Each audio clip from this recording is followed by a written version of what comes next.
صلو علی الحبیب صلی اللہ تعالی علی محمد صلی اللہ تعالی علیہ وآلہ وسلم۔ آج ہمارا درس قرآن کا 9واں پارہ اور سورۃ الانعام بھی کچھ اس میں شامل ہے۔ ابتدا میں اللہ تعالیٰ نے حضرت شعیب علیہ السلام کی قوم کے متکبر سرداروں کی طرف حضرت شعیب علیہ السلام کو دی جانے والی دھمکی کا ذکر فرمایا کہ وہ جو متکبر قوم تھی صرف یہاں تک نہیں تھے بلکہ انبیاء کرام علیہ السلام کو دھمکی بھی دیا کرتے تھے۔ حضرت شعیب علیہ السلام کو انہوں نے دھمکی دی کہ اگر آپ ہمارے دین میں نہ آئیں تو ہم آپ کو اور آپ پر ایمان لانے والے جتنے بھی لوگ ہوں گے، ساتھی ہوں گے، ان کو اپنی بستی سے نکال دیں گے۔ یعنی کہ ایک نبی کو وہ اس بات کا چیلنج کر بیٹھے تھے، تکبر کرنے والے تھے۔ تو حضرت شعیب علیہ السلام نے فرمایا کہ اگر تم اور ہمارے دین کو تم ناپسند کریں گے تو ہم بھی تمہارے دین کو ناپسند کرتے ہیں۔ یہ کیسے ہو سکتا ہے کہ جو ہے ہم تمہارے دین کو پسند کریں؟ تمہارا دین ہمیشہ باطل ہے، اور باطل کو ایک حق والا کیسے پسند کر سکتا ہے؟ ایسا ہو نہیں سکتا ہے۔ تو ان لوگوں نے کہا کہ پھر ٹھیک ہے، ہم آپ کو اپنی بستی سے نکالتے ہیں۔ جب حضرت شعیب علیہ السلام کے ساتھیوں کو اور حضرت شعیب علیہ السلام کو اس بستی سے نکالنے کے بارے میں انہوں نے سوچا، فکر کی، لوگ اکٹھے ہوئے، جمع ہوئے کہ ہم نے نکالنا ہے تو کیسے؟ پھر اللہ تعالیٰ تو دیکھ رہا تھا نا، اللہ اپنے پیاروں کا ساتھ دیتا ہے، اللہ اپنے پیاروں کا ساتھ دیتا ہے۔ متکبر جتنے بھی ہوئے نا، چاہے وہ نمرود ہو، فرعون ہو، قارون ہو، جتنے بھی متکبر ہوئے نا، اللہ نے تمام کو نیست و نابود کیا ہے۔ اور حضرت شعیب علیہ السلام کی قوم کے یہ سردار، جو چند سردار تھے، اکٹھے ہوئے، انہوں نے مجلس لگائی، بیٹھے مشورہ کرنے لگے۔ تو جیسے مشورہ کرنے لگے نا، تو ادھر سے حضرت شعیب علیہ السلام نے بھی اپنے ہاتھوں کو اٹھا دیا، یا اللہ تو خفیہ تدبیر سب سے بہتر کرنے والا ہے، سب سے بہتر جاننے والا ہے۔ یا اللہ یہ تیرے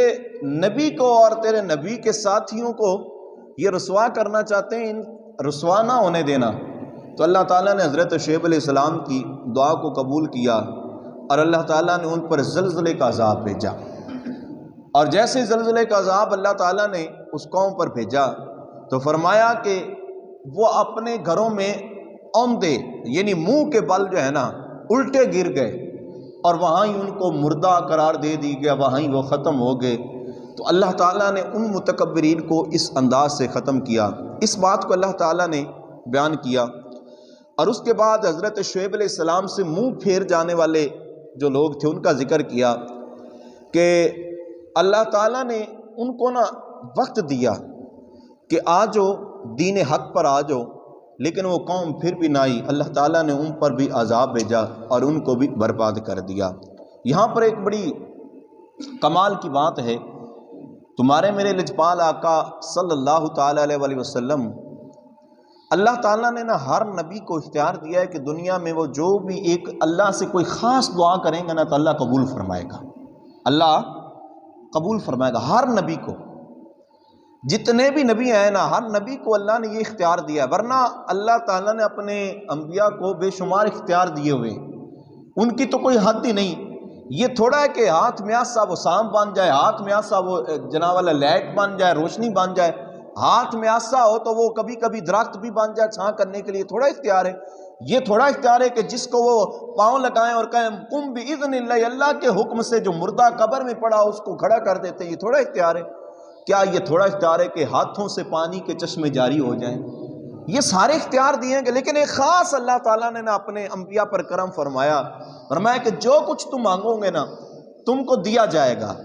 یہاں پر میں اپنے نبی کی شان اور امت کے بارے میں، فکر کے بارے میں بتانا چاہتا ہوں کہ جب اللہ تعالیٰ نے حضرت ابراہیم علیہ السلام سے کہا کہ اے ابراہیم جو کچھ بھی مانگنا ہے نا مانگ لو، حضرت ابراہیم علیہ السلام نے فرمایا کہ یا اللہ یہ امتی جو ہیں وہ میرے ہیں، بندے تیرے ہیں،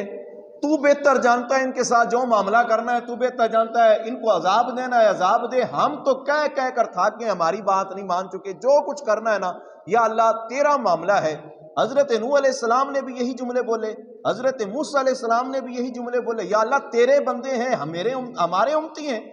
ہمارے نافرمان ہیں، ہم کہہ کر تھک گئے، ہماری بات نہیں مانتے، یا اللہ تو جان، تیرا کم جانے۔ اللہ نے ان پہ عذاب بھیجے، طرح طرح کے عذاب بھیجے۔ جب باری آئی نا تمہارے میرے لجپال آقا کی، اور اللہ تعالیٰ نے فرمایا اے پیارے حبیب، آپ اپنی امت کے بارے میں ایک اختیار ہے، کیا مانگنا چاہتے ہیں؟ تو میں قربان جاؤں، اور آپ کو عشش کرنا چاہیے اور آپ کو فخر اور ناز کرنا چاہیے، ہم اس پیارے حبیب کے امتی ہیں جنہوں نے ہمارے لیے مانگا بھی تو ایک انوکھی چیز مانگی اللہ سے۔ اور یا اللہ میں اپنی امت کے لیے جو مانگنا چاہتا ہوں نا، تمام نبیوں نے یہ کہا تیرے بندے ہیں تو جانے، لیکن یا اللہ ایسا نہیں ہے، یہ میرے امتی ہیں، میں چاہتا ہوں کہ محشر کا دن لگا ہو، سارے نبی جو ہیں وہ ممبروں پہ بیٹھے ہوں، اور میں اپنی امت کو تلاش کر کے جو میری امت کے گناہگار ہیں ان کو تلاش کر کے جنت میں لے جایا کروں گا۔ اور یا اللہ میں یہ دعا کروں گا اس وقت کہ اللہ میری امت کے گناہگاروں کی مغفرت فرما دے، میں یہ محشر کے دن آپ سے مانگوں گا۔ تو آقا علیہ السلام جو ہے وہ تو ہمارے لیے محشر کے دن بھی جو اختیار اللہ نے دیا تھا بخشش مانگیں،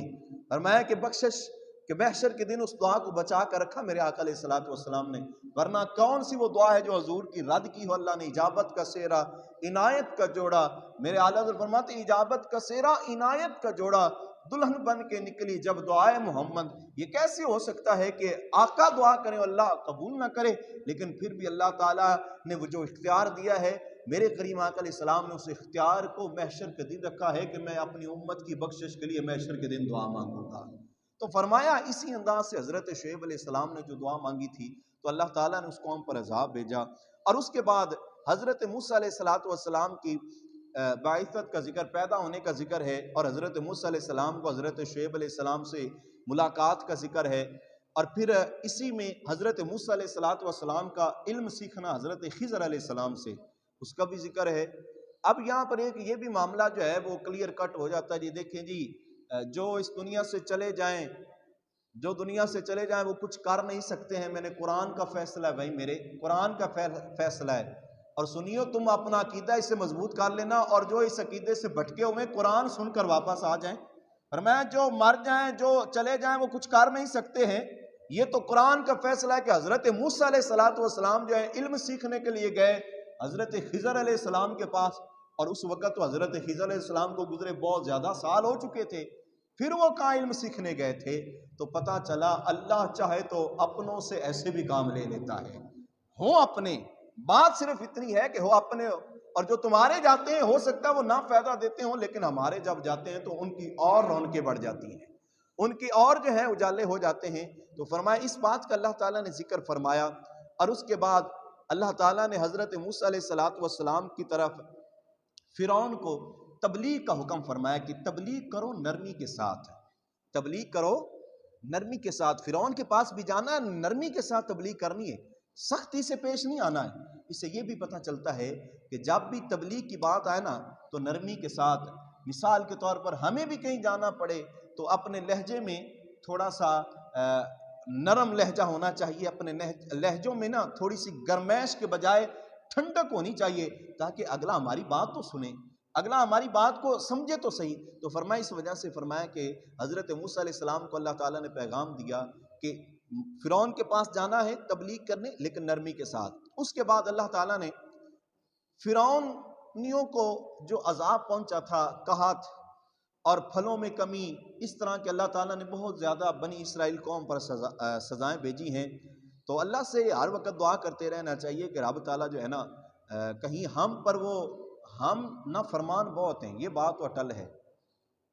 کون سی ایسی نافرمانی نہیں جو رب کی ہمارے اندر پائی نہیں جاتی، لیکن یہ تو کرم ہے میرے آقا کہ ابھی تک ہم بچے ہوئے ہیں، یہ کرم ہے آقا کا کہ ابھی تک ہم خیر و فیت کے ساتھ اپنی زندگیاں گزار رہے ہیں، ورنہ کسر ہم نے بھی نہیں کوئی چھوڑی گناہ کرنے میں، اور کمیاں اللہ کی نافرمانیاں کرنے میں کسر کوئی نہیں چھوڑی ہے۔ وہ لوگ جو حضرت موسیٰ کو ماننے والے بنی اسرائیل تھے، ان پر اللہ تعالیٰ نے پھلوں کا عذاب، قحط کا عذاب، ٹڈیوں کا عذاب، خون کا عذاب، اور ڈڈوؤں کا عذاب، مینڈکوں کا عذاب جو ہے، طرح طرح کے اللہ تعالیٰ نے ان پر عذاب بھیجے تھے۔ اور اس کے ساتھ ساتھ اس بندے کا بھی ذکر ہے جو حضرت موسیٰ علیہ السلام کا مذاق اڑایا کرتا تھا، یہ بے ہدگی میں مذاق اڑاتا تھے۔ حضرت موسیٰ علیہ السلام جب بچپن میں تھے نا تو آپ نے انگارہ اٹھا کر اپنی زبان پر رکھ لیا تھا جب فرعون کی داڑھی کو جھنجھوڑا، تو حضرت موسیٰ علیہ السلام کی زبان اقدس میں نا لکنت سی پیدا ہوگی، تو اس شخص کا بھی ذکر کیا کہ جو مذاق اڑایا کرتے تھے، اور یہاں تک کہ اس کو پھر حدیث میں بیان کیا گیا کہ وہ جو بندہ مذاق اڑایا کرتا تھا نا، حضرت موسیٰ علیہ السلام جس طرح بولتے تھے وہ بھی ویسا بولتا تھا۔ حضرت موسیٰ علیہ السلام، اب دیکھیں حضرت موسیٰ علیہ السلام اللہ کا ذکر کرتے تھے نا اس طرح، اور وہ بھی حضرت موسیٰ علیہ السلام کی ہجو کرنے کے لیے نا وہ بھی اسی طرح وہ ذکر کیا کرتا تھا، یہاں تک کہ جب وہ اس دنیا سے گیا نا، دنیا سے گیا تو کمال کی بات یہ ہے کہ اللہ تعالیٰ نے اس کی بخشش فرما دی۔ کرتا حضرت موسیٰ علیہ السلام کی ہجو تھا لیکن اللہ نے بخشش فرما دی۔ جب حضرت موسیٰ علیہ السلام نے اپنے رب سے پوچھا یا اللہ یہ کون سا ماجرا ہے، کرتا ہجو تھا لیکن تو نے بخشش فرما دی۔ موسیٰ میرے پیاروں کی جو ہجو کرے نا، میرے پیاروں کی جو نقل اتارے، اس کی عذاب بھی اچھی لگتی، اسی وجہ سے اس کو جنت عطا فرما دی، اس کے گناہ معاف فرما دی ہیں۔ اس انداز سے بھی اس کا بھی ذکر ہے، اور فرمایا کہ کافروں کے ساتھ اور گمراہوں اور مشرکوں کے ساتھ اپنے رشتے نہ جوڑو۔ اس کا ذکر سختی سے کہ میل جول ان سے نہ رکھو، جو گمراہ لوگ ہیں ان سے ملنا جلنا اٹھنا بیٹھنا نہ رکھیں، ورنہ ان کی صحبت جو ہے وہ تم پر اثر کرے گی، کہیں تم نہ گمراہ ہو جانا۔ اس کے بعد اللہ تعالیٰ نے فرمایا کہ جو لوگ بچڑے کی پوجا کرتے تھے ان پر اللہ تعالیٰ نے غضب فرمایا، ذلیل ان کو کیا، دنیا میں بھی ذلیل اور آخرت میں بھی ذلیل، اور فرمایا کہ جو شریعت میں مداخلت کرتے ہیں، خود سختہ جو ہیں وہ شریعت میں ایسے چیزیں جوڑ لیتے ہیں جو شریعت میں نہیں ہیں، فرمایا ایسا نہ حق کرنے والے کے ساتھ بھی اللہ تعالیٰ جو ہے محشر کے دن سزا دے گا اسے۔ اور فرمایا کہ جو بندے توبہ کر لے، یہاں سنیے، فرمایا کہ جو بندہ توبہ کر لے، الا من تابا، مگر کہ وہ جو بندہ توبہ کرے اور پھر نیک اعمال کرے، عاملہ صالحا، فرمایا نیک اعمال کرے، اور ان نیک اعمال کرنے کے بعد پھر انہی پہ پکا رہے، اپنی توبہ پر بھی پکا رہے، نیک اعمال پر بھی پکا رہے، پھر اللہ تعالیٰ اس بندے پر کرم اتنا فرماتا ہے کہ اس کے پچھلے گناہوں کو بھی نیکیوں میں بدل دیتا ہے۔ اللہ اتنا کرم فرماتا ہے، تو فرمایا یہ اب اس سے یہ بھی اندازہ لگائیں کہ رمضان کا مہینہ ہے، نیکیوں کا مہینہ ہے بھائی میرے، توبہ کرنے والا مہینہ ہے، یہ رحمت کا عشرہ گزر جائے گا، آج بس ڈلنے والا ہے یہ سورج۔ اب ہم نے غور کرنا ہے کہ کیا ہم نے اس رحمت والے عشرے میں اللہ کی رحمت کو اس انداز سے حاصل کیا جیسے حق تھا؟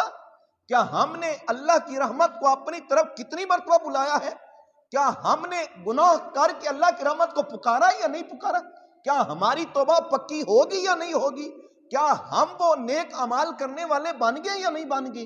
اگر یہ معاملہ ہو گیا ہے تو پھر اپنی قسمت پہ خوش ہوں کہ میرا رب مجھ پہ راضی ہو گیا ہے، اللہ نے مجھ پہ کرم کر دیا ہے، رب نے مجھ پہ احسان کر دیا ہے، اللہ نے میرے گناہوں کو معاف فرما دیا ہے۔ تو میرے محترم اگر نہیں ہوا ہے تو پھر بھی اپنی قسمت پر روئیں، ہم سب وہ روئیں جو ابھی بھی اللہ کی رحمت کو حاصل نہ کر سکے۔ عشرہ پورا گزر گیا ہے، پھر بھی ہمارا دل نہیں کرتا ہے نماز پڑھنے کو، پھر بھی اللہ کی طرف پلٹنے کو دل نہیں کرتا ہے، تو پھر توبہ کی ضرورت ہے۔ اللہ کی بارگاہ میں جھک جائیں، مصلے کو رکھ کے اوپر بیٹھ جائیں، اندھیرے میں بیٹھ کر اپنے رب کی یاد کریں، دیکھنا پھر بندے کا اللہ دل بدلتا ہے تو کیسے بدلتا ہے۔ تو فرمایا اللہ تعالیٰ فرماتا ہے کہ تم جو گناہ کرو پھر توبہ کرو گے، نیک اعمال کرو گے، پھر اللہ پر حق ہے کہ اللہ اس کے گناہوں کو بھی نیکیوں میں بدل دے گا، اور بے شک اللہ تعالیٰ یہ کرنے والا ہے، بڑا رحیم و کریم ہے۔ اس کے بعد اللہ تعالیٰ نے فرمایا کہ جو جھوٹے خداؤں کے پیچھے دوڑتے ہیں وہ ان کو کچھ فائدہ نہیں دیں گے، وہ ان کو کچھ فائدہ نہیں دیں گے، وہ تو خود جو ہے لاچار ہیں، وہ خود جو ہے جن کو اٹھا کر ادھر رکھا جاتا ہے، جن کو اٹھا کر ادھر رکھا جاتا ہے، وہ خود کچھ نہیں کر سکتے، تمہارا کیا ہے؟ اب انہی آیات کو لے کر وہ دوسرے لوگ جو ہیں وہ ہمارے بزرگوں کی آیات پہ، ہمارے بزرگوں کی مزارات پہ فٹ کرتے ہیں۔ دیکھیں جی اللہ فرماتا ہے وہ کچھ نہیں، بھائی بتوں کے بارے میں ذکر ہے، بزرگوں کے بارے میں نہیں ذکر ہے۔ فرمایا جن کی تم پوجا کرتے ہو، عبادت کرتے ہو، ہم عبادت تھوڑی کرتے ہیں، ہم تو داتا اس لیے جاتے ہیں، 4 قدم پیچھے کھڑے ہو کر دعا مانگتے ہیں، یہ اللہ کا نیک بندہ ہے، اسی کے صدقے سے اللہ میرے گناہوں کو معاف فرما دے۔